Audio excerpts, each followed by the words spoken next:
너 지금 제정신이니? 24. 내 조카뻘이다. 그게 말이 된다고 생각해? 자식 이기는 부모 없다지만 이번만큼은 내 속이 문드러지더라도 이겨먹어야겠다는 생각이 드는 날들이 있습니다. 평생을 곱게 키워온 내 딸, 지은이의 폭탄 선언이 있던 그 날 밤이 바로 그랬습니다. 40살 먹은 딸 자식이 내뱉은 폭탄 선언은 평온하던 내 노년을 송두리째 뒤흔드는 지진과도 같았다. 거실 벽에 걸린 낡은 괴종시계가 저녁 8시를 알리며 둔탁하게 울렸다.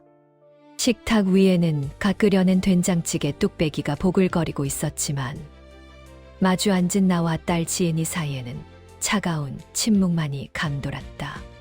숟가락 부딪히는 소리조차 조심스러울 만큼 무거운 공기였다. 지은이는 며칠 전부터 무언가 할 말이 있는 듯 입술을 달싹이면서도 내 눈치를 살피느라 바바를 새는 신용만 하고 있었다. 엄마, 나 결혼할까봐. 툭 하고 던져진 그 한마디에 나는 들고 있던 숟가락을 멈췄다. 결혼. 그 단어가 내 귀에 꽂히는 순간 가슴 한구석에 묵직하게 자리 잡고 있던 체증이 쑥 내려가는 듯했다. 30을 넘기고 35을 지나 마침내 앞자리가 4로 바뀔 때까지 소식 없던 딸이었다.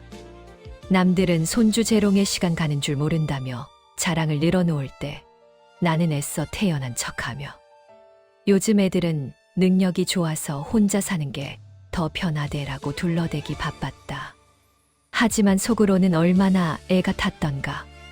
번듯한 직장에 다니며 남부러울 것 없이 사는 딸이었지만 텅 빈 집에 홀로 들어갈 녀석의 뒷모습을 상상할 때마다 내 마음은 휑한 바람이 부는 벌판 같았다.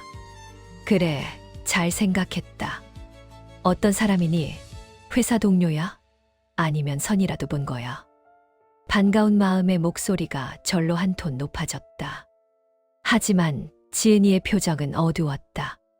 기쁜 소식을 전하는 예비 신부의 얼굴이라기보다는 큰 잘못을 저지르고 처분을 기다리는 죄인처럼 고개를 푹 숙이고 있었다. 그 모습에 덜컥 겁이 났다. 혹시 유부남인가? 아니면 사업이 망한 남자인가? 온갖 불길한 상상이 머릿속을 스치고 지나갔다. 그게 엄마가 놀랄 수도 있어. 나보다 나이가 좀 어려. 어리면 어떠냐? 요즘 연상연하가 흉도 아니고 2~3살 차이는 궁합도 안 본다더라. 나는 애써 웃으며 물 한 모금을 들이켰다. 16살 어려. 24살이야. 그 순간 내 귀를 의심케 하는 숫자가 공기를 갈랐고 나는 정신이 아득해지는 현기증을 느껴야만 했다. 내가 잘못 들은 것이라 믿고 싶었다. 16살 차이라니. 그것도 여자가 16살이 많다니. 24살이면 이제 갓 대학을 졸업했거나 군대를 다녀와 사회에 첫 발을 내디딘 그야말로 솜털 보송한 애송이가 아닌가. 내 딸 지은이는 부록을 바라보는 나이였다. 세상 물정 다 겪고 사회적 지위도 있는 내 딸이 아들뻘이나 다름없는 어린애와 결혼을 하겠다니. 너 지금 제정신이니? 24. 내 조카뻘이다. 그게 말이 된다고 생각해. 내 목소리가 가늘게 떨려 나왔다. 지은이는 예상했다는 듯 입술을 꽉 깨물더니 결연한 표정으로 고개를 들었다. 엄마, 나이 차이가 뭐가 중요해? 사람이 중요하지. 그 사람, 나이는 어려도 생각 깊고 어른스러워. 나를 얼마나 아껴주는지 몰라. 아끼긴 뭘 아껴. 그 나이에 40살 여자 만나는 남자가 정상이겠니? 너 돈 보고 달려드는 거 아니야? 아니면 어디 하자라도 있는 놈이거나. 나는 식탁을 내리치며 소리를 질렀다. 평소 큰 소리 한 번 안 내고 살아온 나였지만 이건 도저히 참을 수가 없었다. 내 딸이 늘딸이 취급을 받으며 어린 남자 뒤치다꺼리나 하게 될까봐 그게 너무나 두려웠다. 사랑이라는 허울 좋은 이름 아래 내 딸의 인생이 시궁창으로 빠져드는 꼴을 두고 볼 수는 없었다. 지은이는 눈물을 글썽이며 핸드폰을 꺼내 사진을 보여주었다. 화면 속 남자는 앳된 얼굴에 맑은 웃음을 짓고 있었다. 누가 봐도 대학생, 아니 고등학생이라고 해도 믿을 만큼 어려 보였다. 그 옆에 선지은이는 아무리 관리를 잘했다 한들 세월의 흔적을 지울 수 없는 중년의 여인이었다. 두 사람의 모습은 연인이라기보다는 이모와 조카 혹은 젊은 엄마와 다 큰 아들처럼 보였다. 그 이질적인 풍경이 내 가슴을 후벼 팠다. 엄마, 제발 한 번만 만나봐줘. 상견례 날짜 잡았어. 그쪽 부모님도 허락하셨고, 그쪽 부모가 허락을 했다고 제정신인 부모라면 24살 아들이 40살 며느리를 데려온다는데 쌍수를 들고 환영할 리가 있니? 분명 뭔가 꿍꿍이가 있는 게야. 도대체 무엇이 아쉬워서 창창한 24 청년이 40살 여자의 품으로 기어들어 오려 하는가. 이 의구심은 머릿속을 떠나지 않고 맴돌았다. 남자는 본능적으로 젊음을 좇는다고 했다. 그런데 그 파릇파릇한 나이에 굳이 16살이나 많은 여자를 선택한 이유가 무엇이란 말인가. 지은이가 돈을 잘 버니까, 아니면 모성애가 그리워서, 어느 쪽이든 불순해 보였다. 내 딸의 재력을 노린 꽃뱀 같은 놈이거나, 아니면 정신적으로 미성숙해서 엄마 같은 여자를 찾는 마마보이일 가능성이 컸다. 나는 며칠을 알아누웠다. 머리에 띠를 두르고 누워 천장만 바라보며 한숨을 쉬었다. 하지만 지은이는 고집을 꺾지 않았다. 밥상머리에서 거실 소파에서 심지어 내가 자는 척하고 있을 때도 곁에 와서 속삭였다. 엄마, 나 이번 아니면 결혼 못할지도 몰라. 마지막 기회일 수도 있잖아. 그 말이 비수가 되어 내 가슴에 꽂혔다. 마지막 기회. 그 잔인한 단어가 나를 흔들었다. 내 딸이 평생 혼자 늙어갈지도 모른다는 공포. 내가 죽고 나면 이 넓은 세상에 혈혈단신 남겨질 딸을 생각하면 썩은 동아줄이라도 잡게 해줘야 하는 건 아닌지 갈등이 일었다. 결국 나는 백기를 들었다. 그래, 만나나 보자. 만나서 그놈 됨됨이를 보고 아니다 싶으면 그때 머리채를 잡고서라도 말리면 된다. 그렇게 스스로를 위로하며 상견례 자리에 나가기로 했다. 상견례 당일 아침 나는 장롱 깊숙이 넣어두었던 비단 한복 대신 가장 점잖고 기품 있어 보이는 정장을 꺼내 입었다. 거울 앞에 서서 희끗희끗한 머리를 단정하게 빗어 넘기고 짙은 립스틱을 발랐다. 초라해 보이면 안 된다. 늙은 장모라고 무시당하면 안 된다. 그런 오기가 나를 꼿꼿하게 세웠다. 지은이는 아침부터 안절부절 못했다. 화장이 잘 먹었는지 수십 번 거울을 확인하고 핸드폰을 손에서 놓지 못했다. 그런데 이상했다. 사랑에 빠진 여자의 설렘이라기보다는 무언가에 쫓기는 사람처럼 초조해 보였다. 지은아, 너 뭐 숨기는 거 있니? 왜 그렇게 떨어? 아니야. 그냥 긴장돼서 그래. 엄마가 마음에 들어 해야 할 텐데. 지은이는 애써 웃어 보였지만 눈동자는 심하게 흔들리고 있었다. 딸아이의 떨리는 손끝은 단순한 설렘이 아니라 감당하기 벅찬 비밀을 움켜쥔 자의 불안함이었다. 그때 알아차렸어야 했다. 이 결혼이 단순히 나이 차이만의 문제가 아니라는 것을. 지은이가 나에게 말하지 않은 혹은 차마 말할 수 없었던 더 큰 폭탄이 숨겨져 있다는 것을 말이다. 하지만 나는 그저 나이 어린 사위를 대면해야 한다는 부담감에 눈이 멀어 딸의 미세한 균열을 깊이 들여다보지 못했다. 약속 장소인 한정식 집은 고급스러웠다. 예약된 룸으로 들어서자 아직 사돈댁은 도착하지 않은 상태였다. 우리는 미리 자리를 잡고 앉았다. 창밖으로 보이는 정원의 풍경은 평화롭기 그지없었지만 룸 안의 공기는 팽팽하게 당겨진 활시위처럼 긴장감이 감돌았다. 엄마, 그 사람. 좀 어려 보여도 말 함부로 하지 말고. 그리고 그쪽 어머니가 말씀이 좀 직설적이셔도 엄마가 이해해 줘. 알았지? 지은이가 내 손을 잡으며 신신당부했다. 마치 어린아이를 물가에 내놓는 엄마처럼 구는 꼴이라니. 기가 찼지만 고개를 끄덕였다. 알았다. 내가 뭐 싸우러 왔니? 내가 좋다는데 예의는 갖춰야지. 그때였다. 드르륵 미닫이 문이 열리는 소리가 났다. 나는 반사적으로 자리에서 일어나 문 쪽을 바라보았다. 안녕하세요. 늦어서 죄송합니다. 앳된 목소리와 함께 한 청년이 들어왔다. 사진에서 봤던 그 얼굴이었다. 실물로 보니 더욱 어려 보였다. 대학생이 아니라 교복만 입혀놓으면 영락없는 고등학생 같았다. 헐렁한 정장 핏이 어색해 보였고 넥타이는 삐뚤어져 있었다.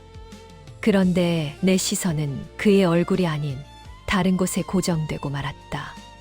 그의 뒤로 화려한 옷차림의 중년 여성이 들어오고 있었는데 그녀의 표정이 가관이었다. 마치 빗받으러 온 사람처럼 고개를 빳빳이 쳐들고 우리 모녀를 위아래로 훑어내리는 그 눈빛. 그리고 결정적으로 청년의 행색에서 풍기는 묘한 위화감이 나를 사로잡았다. 영품으로 휘감은 어머니와 달리 청년의 구두는 굽이 달아 있었고 셔츠 소매 끝은 해져 있었다. 단순히 검소한 것이라기엔 어딘가 찌들어 보이는 모습. 이건 아니다. 본능적인 경고음이 머릿속에서 요란하게 울려 퍼졌다. 하지만 이미 주사위는 던져졌고 우리는 호랑이 굴로 제 발로 걸어 들어온 셈이었다. 나는 마른 침을 삼키며 다가올 폭풍을 예감했다. 저 앳된 얼굴 뒤에 그리고 저 오만해 보이는 예비 사돈의 눈빛 뒤에 어떤 기막힌 사연이 도사리고 있을지 그때의 나는 감히 상상조차 하지 못했다. 상견례 장의 정막을 깬 것은 점잖은 인사가 아니라 고막을 찢을 듯 날카로운 아이의 울음소리였다. 드르륵 열린 문틈으로 가장 먼저 들어온 것은 낯선 아기띠의 형상이었다. 내 눈이 침침해진 것인가 의심하며 눈을 비빌 새도 없이 으앙 하는 우렁찬 울음소리가 고요한 한정식 집 룸을 가득 메웠다. 앳된 얼굴의 예비 사위 민호라는 청년의 가슴팍에는 좋기 2살은 되어 보이는 여자아이가 매달려 콧물을 흘리며 울어대고 있었다. 나는 순간 내가 칠순잔치에 온 것인지 아니면 잘못된 방을 찾아온 것인지 혼란스러워 멍하니 그 광경을 바라보았다. 청년은 땀을 뻘뻘 흘리며 아이를 어르느라 정신이 없었다. 슬기야, 뚝. 할머니, 할아버지 계시잖아. 뚝 해야지. 그의 입에서 나온 슬기라는 이름과 익숙한 듯 아이 엉덩이를 토닥이는 손놀림. 그것은 단순히 조카를 돌보는 삼촌의 어설픈 몸짓이 아니었다. 심장이 쿵하고 바닥으로 떨어지는 것만 같았다.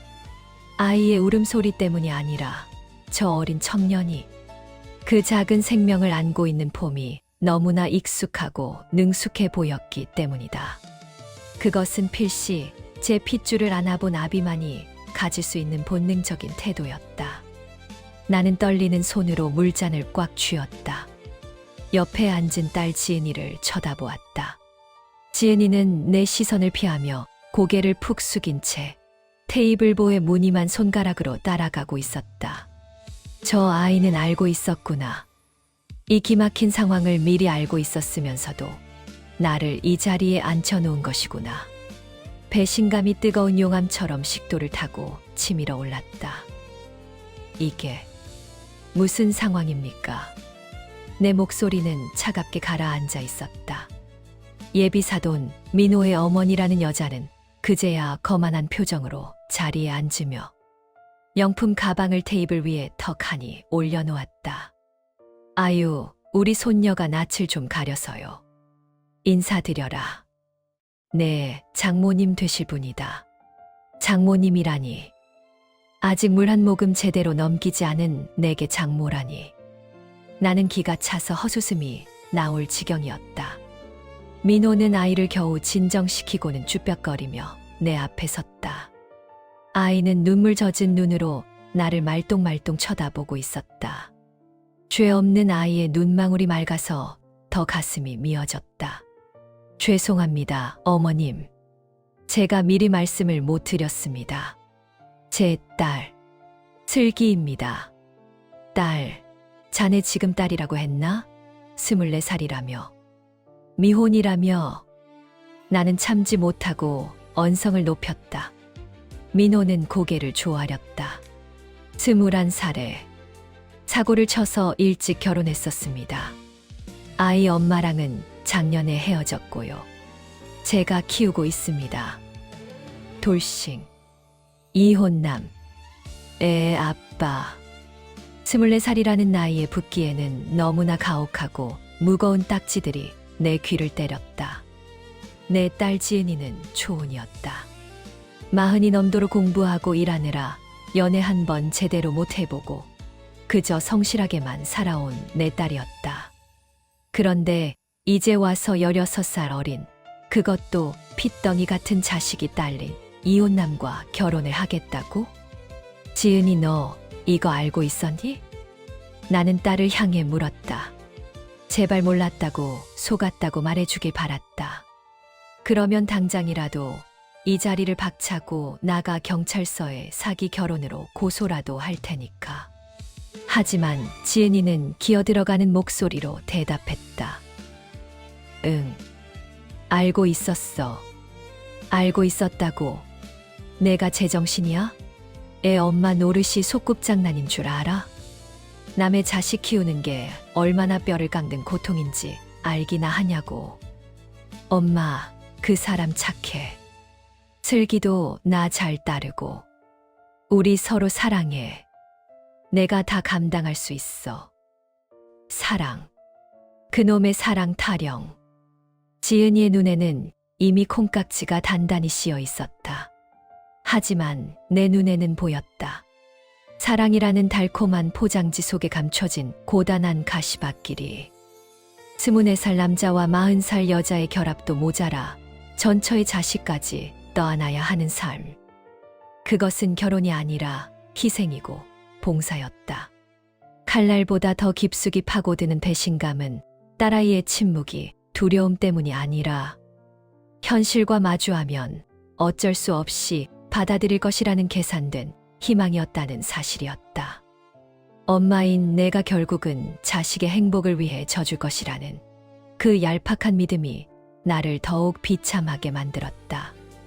내가 널 어떻게 키웠는데, 남부럽지 않게 손에 물 한 방울 안 묻히게 하려고 얼마나 악착같이 살았는데, 내가 선택한 남자가 고작 기저귀 차내를 안고 나온 20대 이혼남이라니.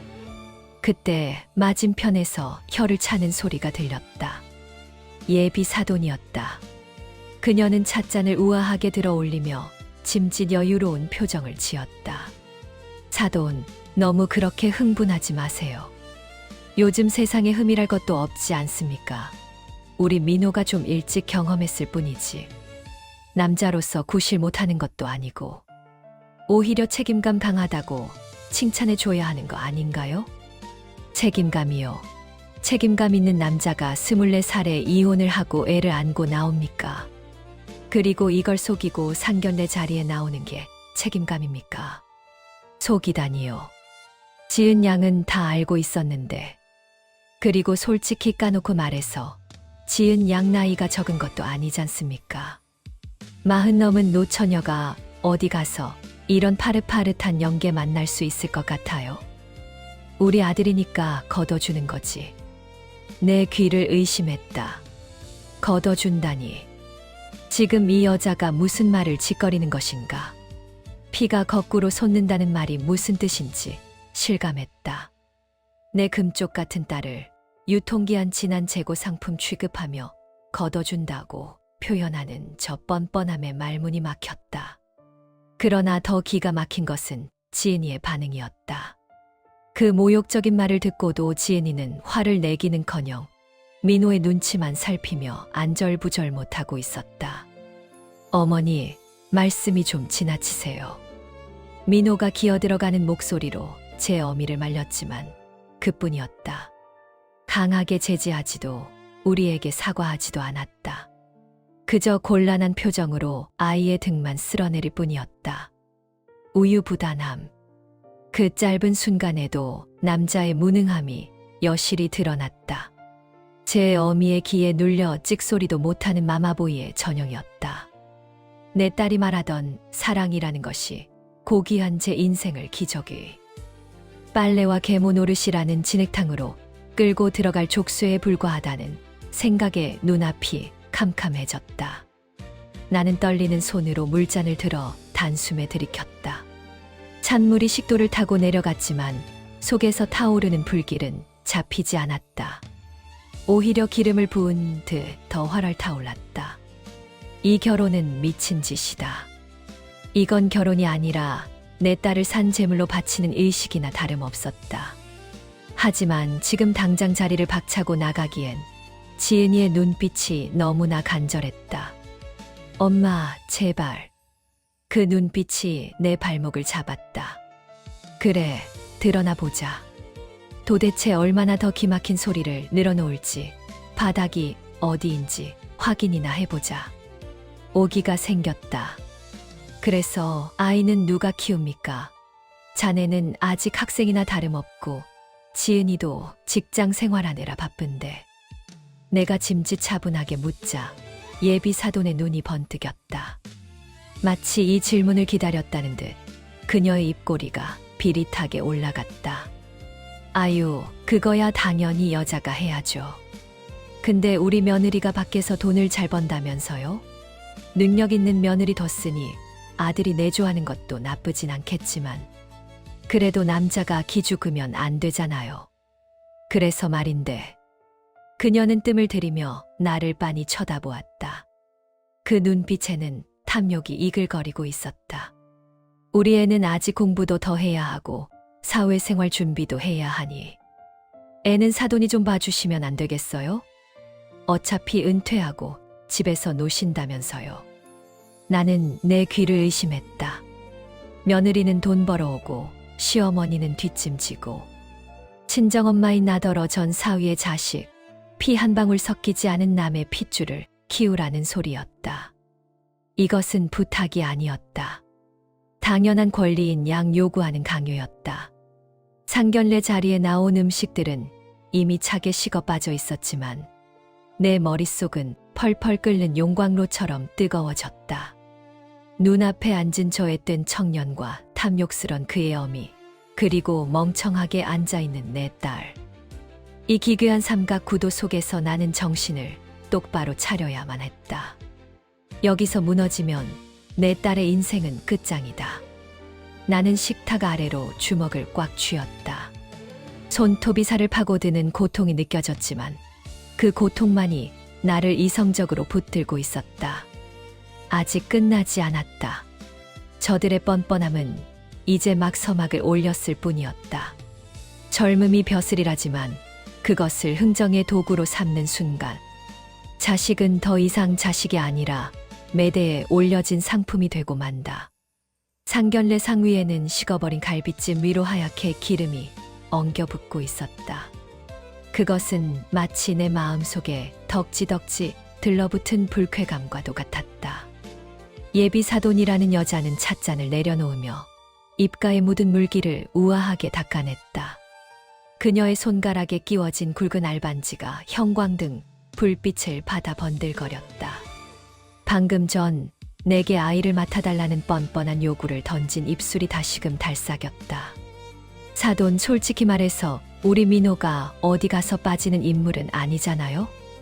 키 크고 인물 훤하고 무엇보다 이제 겨우 24이에요. 남자 나이 24이면 돌도 씹어먹을 나이고 흘 속에 묻힌 진주나 다름없죠. 그녀는 아들을 쳐다보며 흐뭇한 미소를 지었다. 민호는 제 어미의 칭찬이 민망하지도 않은지 그저 멍하니 아이의 콧물을 닦아주고 있을 뿐이었다. 반면에 지은 양은 능력은 좋다고 들었습니다만 여자는 나이가 깡패라는 말도 있잖아요.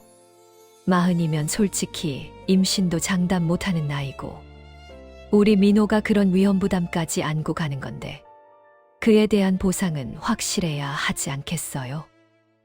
보상.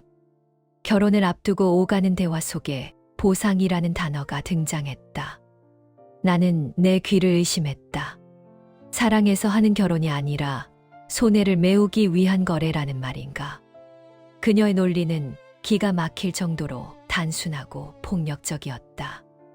내 아들은 젊으니 갑이고 내 딸은 늙었으니 을이라는 것이다.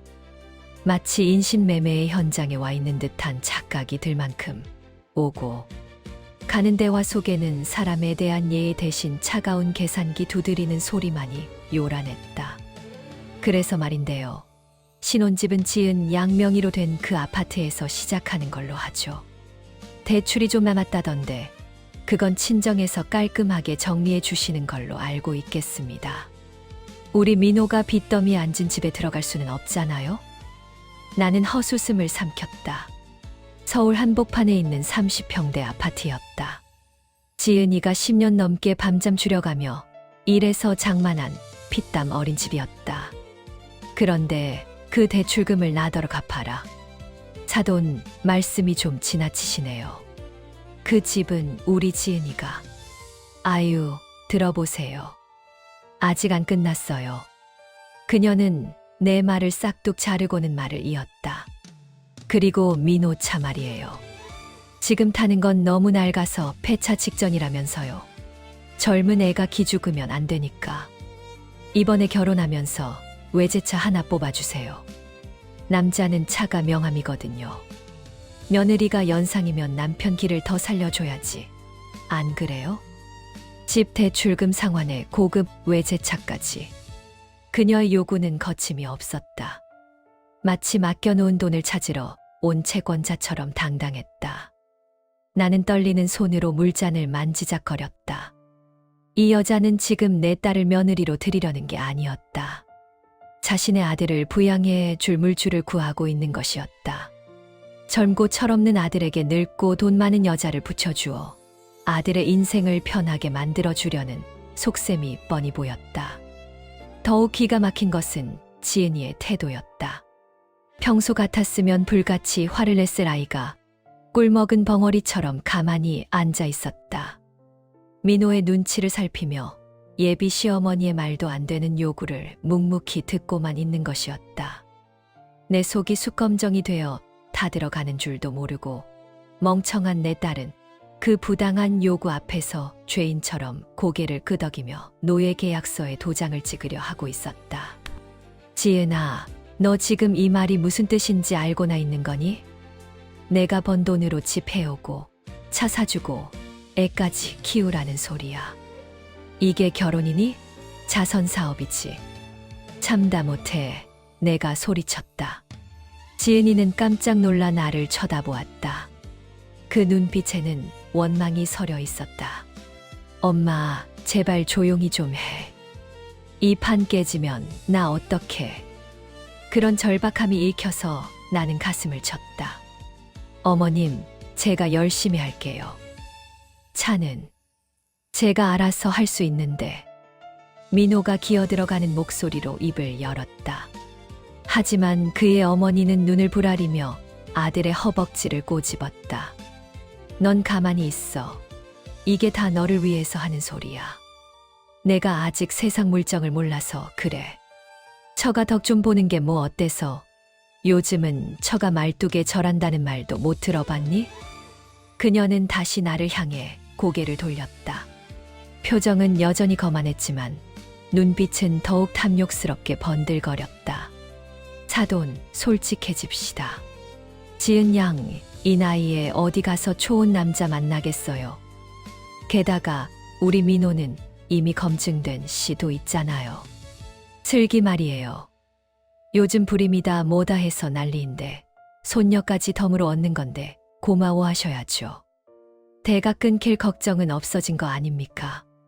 나는 순간 정신이 아득해졌다. 전처가 낳은 자식을 두고 검증된 씨라니. 내 딸에게 남의 핏줄을 키우게 하는 것을 덤으로 얻는 행운으로 포장하다니. 인간의 언어로 이토록 저급한 사고방식을 표현할 수 있다는 사실에 경이로움마저 느껴졌다. 이것은 결혼이라는 신성한 결합이 아니라 늙은 딸의 조바심을 볼모로 잡고 버리는 치졸한 인질극이나 다름없었다. 내 딸 지은이는 저들의 인질이었다. 40살 노처녀라는 딱지와 마지막 기회라는 공포심에 사로잡혀 스스로 감옥으로 걸어 들어가고 있는 인질. 그리고 저 여자는 그 공포심을 교묘하게 이용해 아들의 팔자를 고치려는 협상가였다. 저기요, 사돈. 나는 최대한 차분하게 목소리를 깔았다. 하지만 목소리 끝이 파르르 떨리는 것은 어쩔 수 없었다. 그러니까 정리를 하자면 내 딸은 나이가 많으니 돈을 써야 하고 대개 아드님은 나이가 어리니 몸만 오겠다. 이겁니까? 거기에 혹까지 달고서. 어머, 말씀이 너무 저렴하시네. 혹이라니요. 우리 금쪽 같은 손녀한테. 그리고 몸만 온다니요. 젊음을 바치는 건데. 16년이라는 세월을 돈으로 환산하면 그 정도는 헐값 아닌가요? 그녀는 콧방귀를 뀌며 부채질을 했다. 나는 그녀의 뻔뻔한 얼굴을 보며 생각했다. 말이 통하는 상대가 아니다. 상식이라는 것이 존재하지 않는 세계에 사는 사람이다. 이런 집안에 내 딸을 보낸다면 지은이는 평생 돈 버는 기계, 애 보는 유모, 감정 쓰레기통으로 살다가 비참하게 버려질 것이 분명했다. 민호라는 청년은 여전히 아이를 어르느라 바빴다. 아니, 바쁜 척을 하고 있었다. 이 상황이 불편한지 아니면 제 어미의 활약에 내심 기대를 걸고 있는 것인지 그는 철저하게 방관자의 자세를 취하고 있었다. 아내 될 여자가 제 어미에게 난도질 당하고 있는데도 그는 단 한마디의 방패막이도 되어주지 않았다. 가장으로서의 책임감은커녕 최소한의 양심조차 거세된 듯한 저 우유부단한 남자의 침묵이 100마디 악담보다 더 내 가슴을 후벼 팠다. 나는 지은이를 다시 보았다. 딸의 얼굴은 하얗게 질려 있었다. 이제야 무언가 잘못되었다는 것을 깨달은 걸까? 아니면 알면서도 돌이킬 수 없어 절망하고 있는 걸까? 지은이의 눈에서 눈물 한 방울이 툭 떨어져 테이블볼을 적셨다. 그 눈물을 보는 순간 내 안에서 무언가가 툭 하고 끊어졌다. 그것은 인내심일 수도 있고 딸의 체면을 위해 지켜오던 마지막 예의일 수도 있었다. 더 이상은 안 된다. 여기서 멈추지 않으면 우리는 공멸이다. 하지만 예비 사돈의 입은 멈출 줄을 몰랐다. 그녀는 이제 승기를 잡았다고 생각했는지 쐐기를 박으려는 뜬 몸을 앞으로 기울였다. 그리고 하나 더 있어요. 이게 제일 중요한 건데.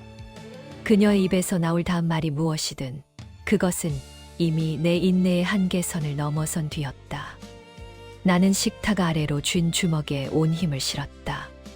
이제는 내가 나설 차례였다. 내 방식대로, 엄마의 방식대로 이 미친 판을 뒤집어야 했다.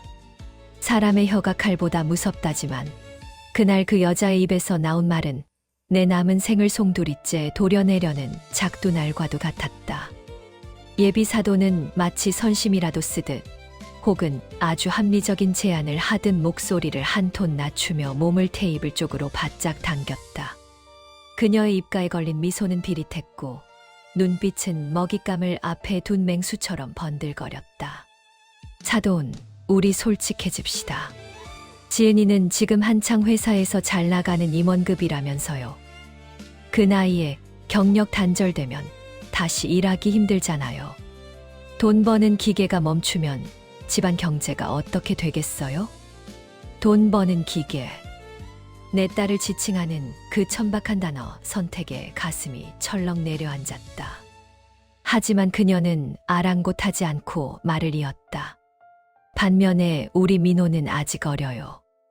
이제 막 세상을 배워가는 단계고 친구들도 만나고 싶고 하고 싶은 것도 많을 나이잖아요. 그런데 애한테 묶여서 청춘을 허비하게 할 순 없죠. 남자가 큰일을 하려면 날개를 달아줘야지 발목을 잡으면 되겠어요? 불길한 예감이 등줄기를 타고 차갑게 흘러내렸다. 그녀가 하려는 말이 무엇인지 알 것 같으면서도 설마 인간의 탈을 쓰고 그 말까지 내뱉을까 싶어 애써 부정하고 싶었다. 그러나 그녀는 내 마지막 기대마저 보란 듯이 짓밟았다. 그러니 결론은 하나죠. 지은이는 돈 벌어오고 민호는 자기 개발하고 애는 사돈이 키워주시는 걸로 합시다. 어차피 은퇴하고 적적하실 텐데 손주 키우는 재미라도 있어야 치매 예방도 되고 좋잖아요? 안 그래요? 순간 룸 안의 공기가 진공 상태가 된 듯 숨이 턱 막혔다. 핏줄 하나 섞이지 않은 남의 자식을, 그것도 사위가 데려온 전처의 아이를 나보고 키우라니. 단순히 잠깐 봐달라는 부탁이 아니었다. 며느리는 돈을 벌어 시댁을 부양하고 친정엄마는 그 집안의 식모이자 유모가 되어 희생하라는 그야말로 뼈와 살을 발라 먹겠다는 선언이었다. 그것은 단순한 부탁이 아니라 내 노년을 저당 잡히고 딸의 인생을 볼모로 삼아 자신들의 편의를 착취하겠다는 선전포고나 다름없었다. 나는 떨리는 손을 진정시키려 애쓰며 딸을 쳐다보았다. 지은아, 제발 아니라고 말해라. 이건 아니라고 우리 엄마한테 그런 짓 못 시킨다고 소리쳐라. 내 눈빛은 간절하게 딸을 향해 비명을 지르고 있었다. 하지만 지은이는 내 시선을 피하며 입술을 깨물 뿐이었다. 그리고 기어이 내 가슴에 대못을 박는 한마디를 내뱉었다. 엄마, 나 승진 앞두고 있어서 휴직 못하는 거 알잖아. 민호 씨도 아직 준비가 덜 됐고. 엄마가 조금만 도와주면 안 될까? 내가 용돈 섭섭지 않게 드릴게. 하늘이 무너진다는 게 이런 기분일까? 내 배에 아파 낳은 자식이 제 사랑을 지키겠다고 늙은 어미를 불구덩이 속으로 밀어넣고 있었다. 용돈, 지금 돈 몇 푼 쥐어주면 내가 남의 핏줄 기저귀 갈아주며 행복해할 줄 알았단 말인가. 지은이의 눈에 씌인 콩깍지는 이미 백내장처럼 시야를 가려 무엇이 옳고 그른지 분간조차 못하게 만들고 있었다. 나는 시선을 돌려 민호를 노려보았다. 이 사태의 원흉이자 아이의 친부인 그 청년. 그는 제 어미와 내 딸이 자신을 위해 내 희생을 강요하는 동안 마치 투명 인간이라도 된 양 고개를 숙이고 아이의 장난감만 만지작거리고 있었다. 자네는 할 말이 없나? 자네 아이를 왜 이른이 다 된 장모가 키워야 한다고 생각하나? 자네는 손이 없어, 발이 없어. 내 목소리는 분노로 인해 쇳소리가 섞여 나왔다. 민호는 흠칫 놀라 고개를 들었지만 곧바로 곤란한 표정을 지으며 제 어미를 쳐다보았다. 엄마가 좀 해결해줘요라고 말하는 듯한 그 나약한 눈빛. 내 딸이 제 발로 걸어 들어가려는 곳은 따뜻한 보금자리가 아니라 젊은 남편의 무능과 시댁의 탐욕이 엉겨붙은 거미줄이라는 사실을 뼈저리게 실감해야 했다. 예비 사돈이 혀를 쯧쯧하며 끼어들었다. 아유, 사돈. 애한테 왜 그러세요? 겁먹었잖아요. 그리고 남자가 쪼잔하게 집안이라고 애 보면 큰 인물 못 돼요. 사돈이 희생 좀 하시면 나중에 우리 민호가 성공해서 호강시켜 드릴 텐데 뭘 그리 빡빡하게 구십니까? 딸 가진 죄인이라는 말도 모르세요? 딸 가진 죄인. 그 지긋지긋한 말이 내 이성의 끈을 툭 하고 끊어놓았다. 내가 왜 죄인인가? 내 딸을 곱게 키워 사회의 일꾼으로 만들어 놓은 내가 왜 저런 근본 없는 집안의 머리를 조아려야 한단 말인가? 죄인? 그래요. 내가 죄인이네요. 저런 멍청한 딸년, 세상 물정 모르고 헛똑똑이로 키운 내가 죄인입니다. 나는 나직하게 입 조렸다. 분위기가 심상치 않음을 감지했는지 예비 사돈의 표정이 굳어졌다. 뭐라고요? 지금 말씀 다 하셨어요? 아니요. 아직 시작도 안 했습니다. 나는 자리에서 천천히 일어났다. 다리가 후들거렸지만 전 먹던 힘까지 끌어모아 두 발로 단단히 섰다. 더 이상 점잖은 척, 교양 있는 척할 필요가 없었다. 저들은 대화가 통하는 인간들이 아니었다. 짐승에게는 몽둥이가 약이고 미친 사람에게는 찬물이 약이라 했다. 지은이가 당황해서 내 옷자락을 잡았다. 엄마, 왜 그래? 앉아, 제발. 사람들 보잖아. 놔라. 너도 똑같아. 사랑, 이게 사랑이니? 내 인생 갉아먹는 기생충한테 피 빨리는 게 사랑이야? 나는 딸의 손을 거칠게 뿌리쳤다. 지은이의 눈이 동그랗게 커졌다. 평생 큰 소리 한 번 안 내던 엄마의 표효에 얼어붙은 것이다. 더 이상 참는 것은 미덕이 아니었다. 지금 이 판을 깨부수지 않으면 내 딸은 평생을 죄인처럼 고개 숙인 채 저들의 노예로 살아가게 될 것이라는 공포가 나를 일으켜 세웠다. 나는 테이블 위에 놓인 물잔을 집어들었다. 손끝이 하얗게 질릴 정도로 꽉 쥐었다. 마음 같아서는 저 뻔뻔한 얼굴들에 끼얹고 싶었지만 내 딸의 마지막 자존심을 위해 참았다. 대신 나는 그 물잔을 바닥에 힘껏 내동댕이 쳤다. 쨍그랑. 날카로운 파여름이 루만을 갈기갈기 찢어 놓았다. 유리 조각이 사방으로 튀었고 아이는 자지러지게 울음을 터뜨렸다. 예비 사도는 비명을 지르며 뒤로 물러났고 민호는 사색이 되어 벌떡 일어났다. 정적은 깨졌고 전쟁은 시작되었다. 다들 조용히 해. 나의 일갈에 아이의 울음소리마저 뚝 그쳤다. 뱃속 깊은 곳에서 끌어올린 단전의 힘이었다. 나는 싸늘하게 식은 눈으로 그들을 하나하나 쏘아보았다. 당신네들이 사람입니까? 내 딸이 나이 많다고, 흠이 있다고, 그래서 그 앳된 얼굴로 사기쳐서 내 딸 등골 빼먹으려는 거 내가 모를 줄 알았어. 이 여자가 미쳤나? 어디서 행패야? 예비 사돈이 삿대질하며 소리쳤지만 나는 눈 하나 깜짝하지 않았다. 그래, 나 미쳤다. 내 딸 팔아넘기려는 작자들 앞에서 안 미칠 부모가 어디 있어. 당신 아들이 그렇게 대단해. 24살에 애 딸린 이혼남 주제에 집 해오라, 차 해오라, 애 키워라. 여기가 무슨 노예 시장인 줄 알아?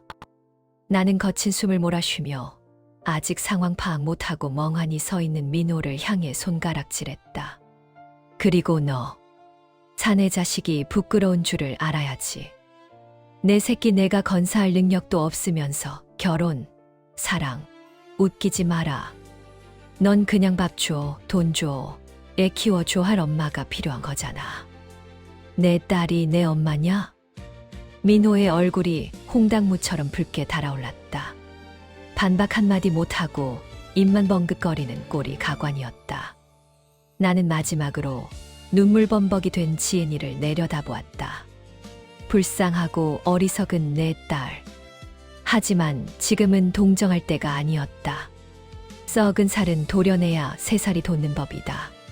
지은이 너 똑바로 들어. 지금 이 문 밖으로 나가면 나랑 연 끊을 생각해라.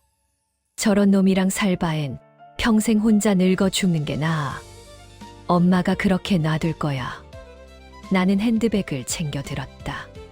더 이상 이 더러운 공기를 마시고 싶지 않았다. 이제 남은 것은 이 지옥 같은 곳에서 내 딸을 끌고 나가는 것뿐이었다. 자식의 앞길을 막는 악역을 자처해서라도 벼랑 끝으로 향하는 내 딸의 발목을 낚아채야만 하는 순간이 부모의 인생에는 반드시 찾아온다. 깨진 물잔의 파편들이 형광등 불빛을 받아 서늘하게 반짝였다.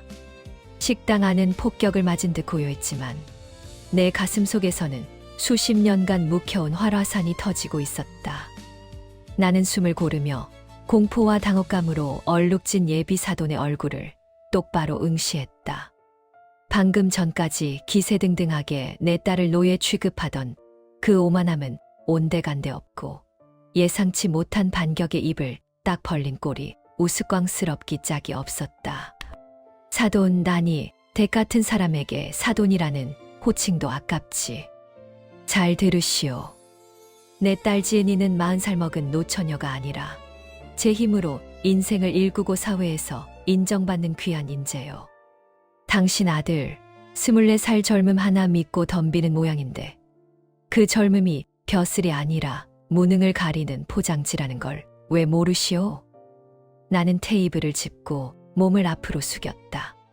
그녀가 흠칫하며 뒤로 물러났다. 내 딸이 늙어서 댁의 아들을 거둬주는 게 아니라 댁의 아들이 내 딸의 피를 빨아 기생하려는 걸 내가 막아선 거요. 집 해오라, 차 사내라, 애 키워라. 그게 며느리를 드리는 겁니까? 아니면 돈 나오는 식모를 드리는 겁니까? 염치가 없으면 눈치라도 있어야지. 어디서 감히 내 귀한 딸을 헐값에 넘보려 듭니까? 나의 일갈에 그녀의 얼굴이 불그락푸르락 변해갔다. 그녀는 떨리는 입술로 무언가 반박하려 했지만 논리도 명분도 없는 탐욕이 설 자리는 없었다. 나는 시선을 돌려 여전히 제 어미 뒤에 숨어 눈알만 굴리고 있는 민호를 노려보았다. 그리고 자네, 사랑, 웃기지 마라. 자네가 말하는 사랑은 책임 없는 쾌락이고 힘든 건 남에게 떠넘기려는 어리광일 뿐이야. 아이가 불쌍하지도 않나. 새 엄마 들어서 편하게 살 생각 말고 자네 힘으로 떳떳하게 키울 생각부터 해. 그게 압이 된 도리야. 민호는 고개를 푹 숙였다. 귀까지 빨개진 채 아무 말도 하지 못하는 그 모습에서 나는 내 딸이 짊어질 뻔했던 짐의 무게를 다시금 실감했다. 저런 유인을 남편이라고 믿고 평생을 바치려 했다니. 평생을 내 하며 순종적으로 살아온 내 딸이 어미의 서슬퍼런 분노 앞에서 비로소 최면에서 깨어난 듯 눈동자의 초점을 되찾기 시작했다. 지은이는 천천히 고개를 들었다. 눈물로 얼룩진 얼굴이었지만 그 눈빛은 조금 전과는 달라져 있었다. 멍하니 상황에 끌려다니던 무기력함이 사라지고 현실을 직시한 자의 서늘함이 서려 있었다. 지은이는 식탁 위에 놓여있던 냅킨으로 눈물을 닦아내고는 민호를 향해 입을 열었다. 민호 씨, 우리 엄마 말이 다 맞아. 지은아, 나 그동안 뭐에 홀렸었나 봐. 내가 어리지만 순수하다고 생각했어. 상처 있는 사람이라 내가 보듬어주면 된다고 착각했어. 그런데 아니네. 넌 그냥 엄마 뒤에 숨은 어린애였어. 지은이의 목소리는 차분했지만 단호했다. 우리 엄마한테 애 키우라고, 집이랑 차를 해오라고. 내가 미쳤지. 그런 소리를 듣고도 가만히 있었다니. 우리 엄마가 나를 어떻게 키웠는데 내가 감히 엄마 눈에 피눈물 나게 할 뻔했어. 야, 너 지금 말이 심하잖아. 우리가 남이야. 민호의 어머니가 꽥소리를 질렀다. 하지만 지은이는 피식 웃으며 그녀를 쳐다보았다. 남이죠. 이제 남입니다. 아주머니 아드님 대단한 분이니까 더 젊고 돈 많고 애까지 잘 봐주는 여자 찾아서 장가 보내세요. 저는 능력이 부족해서 그 귀한 아드님 못 모시겠네요. 이것들이 쌍으로 미쳤나. 지은이는 자리에서 벌떡 일어났다. 그리고 내 손을 꽉 잡았다. 그 손의 온기가 내 손바닥을 타고 심장까지 전해졌다. 떨리고 있었지만 그 어느 때보다 강한 힘이 느껴졌다. 엄마, 가자.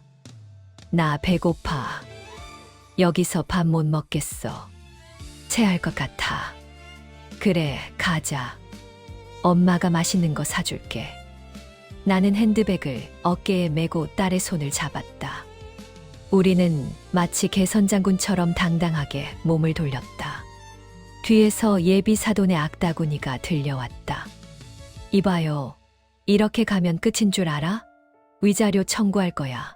정신적 피해 보상하라고. 나는 걸음을 멈추고 천천히 고개를 돌렸다. 그리고 싸늘한 미소를 지으며 마지막 한마디를 던졌다. 위자료 좋지. 누가 사기 결혼을 하려 했는지 법정에서 한번 따져볼까. 24살의 아빠가 40살 여자 재산 노리고 접근한 거. 세상 사람들이 알면 누구 편을 들지 참 궁금하네. 그 말에 그녀는 꿀먹은 벙어리처럼 입을 다물었다. 더 이상 잃을 것이 없는 사람의 당당함 앞에서는 그 어떤 협박도 통하지 않는 법이다. 썩은 동아줄을 붙잡고 사랑이라 믿었던 가여운 내 딸의 손을 낚아채는 순간 그 차가운 온기가 내 심장을 찔러왔지만 나는 결코 그 손을 놓을 수 없었다. 우리는 룸을 빠져나왔다.